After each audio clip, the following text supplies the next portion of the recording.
How to rejoin WhatsApp group after left without admin. Hello everyone, welcome to this channel. I'm Emily and I'm here to help you out today. So without any delay, let's get started. Now first of all, go to the Play Store application and make sure that your WhatsApp application is updated to its latest version. So just go to the Play Store and search for the application. Now as you can see, the app is updated to its latest version on my device. So I'm just going to tap on open and it will lead me to the home page.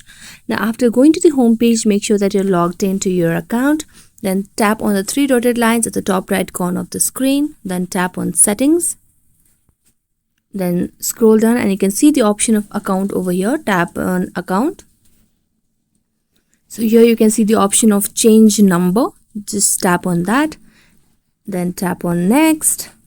So here you have to enter your old number with the country code and also enter your new phone number with country code and then send a request to join the WhatsApp group that you have left.